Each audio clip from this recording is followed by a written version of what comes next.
I did a seminar in Israel one time where there was a metal detector, and there were Israelis and Palestinians walking through that and leaving guns on the table outside, literally, and weapons. Yeah.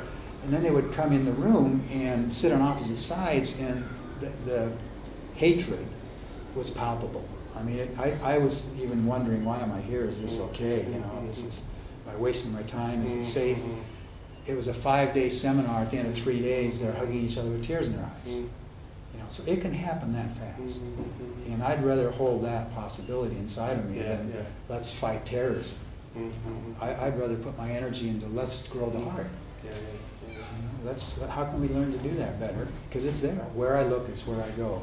And so it becomes a matter of choosing my focus. And it's simple. But it's not necessarily easy, because I got to develop a new habit. I mean, I'm pretty good at this, and I still got to work. I got to work at it. I mean, last November, 100% of my calendar canceled. I've been booked up. I've been scheduled a year to 2 years ahead for 32 years now. I never really had to work at it. It just sort of showed up, and all of a sudden, everything canceled, including my cash flow. And there was a knee-jerk reaction. You know what knee-jerk? The doctor hits you right there, and there's an automatic response to see if your reflexes work. And I had that knee-jerk reaction, like, uh-oh. I mean, geez. I mean, I'm in trouble. I better get to work. I got to, and I had some anxiety and some fear, but it lasted about 10 minutes.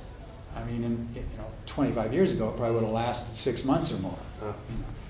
But I caught myself. It was just a matter of shifting my focus. And I know where I look is where I go. And it isn't positive thinking, because the negative thinking still goes on. It's positive focus, and that's different. So I ask myself, when things don't go the way I thought I wanted, like I like the work I'm doing. I didn't want it to stop, but it stopped. So when something like that shows up, I say to myself, what if this is for me? Great question. Because that will now direct my focus toward how is this for me? And I immediately saw, I've got 3 projects I've been wanting to do for about 5 or 6 years that I was too busy to get to, and now I've got the time. And one of them is this book called The Call. And I know that it's my call. I mean, it's I'm in the process of the call. It's very much an inner directive. And it showed up earlier, I just didn't respond earlier. And so it's something I need to do. I uniquely need to do it. It showed up. This is part of an answer I didn't finish earlier. Go on. When I do the work I do, there's always been somebody who says at the end of it, how did you get into what you do, and how can I learn to do it, or can I be part of it, or that kind of thing. And sometimes I'd tell the long version of how I got involved, and I would hear the same response almost every time, like, wow, that's amazing, you should write about it. And I would think, my mom and some close friends care about my story, but thanks. But I heard that a lot, and then I started asking other people like you, like, how did you stop being a lawyer and doing what you're doing? And I'd hear your story, and I'd say, that's amazing. You should do something with that. You should write about it. Do videos or something. Exactly. I'd tell your story. And so then what showed up in a meditation one day was the call, and I saw the call. And then what is that? Tell me more. And it would tell me more. It would say, many are called, but few are chosen. I said, well, I've heard that before. What does that mean? And the answer I got, and this is the voice that knows, it said, many are called, but few are chosen because they don't choose back. But in truth, everyone is called. Everyone. Everyone has a calling.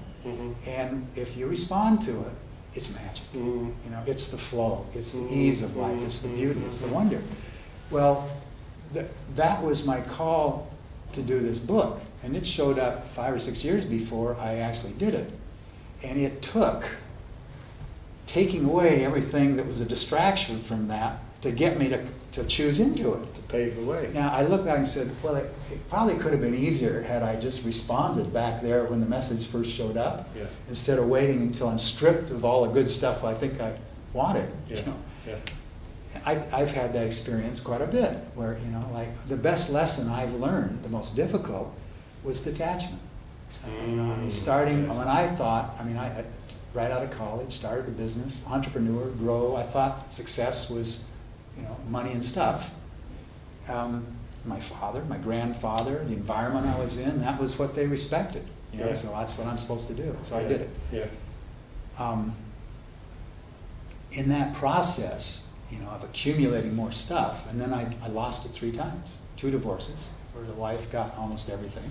I took the debt and they took the assets, And then I built it back up again, and I built 2 places in Ketchum, Sun Valley, Idaho. I've told this story many times, but long story short, in the early 80s, when prime rate got up to 22%, I had a construction loan, 1% above prime, and real estate stopped selling.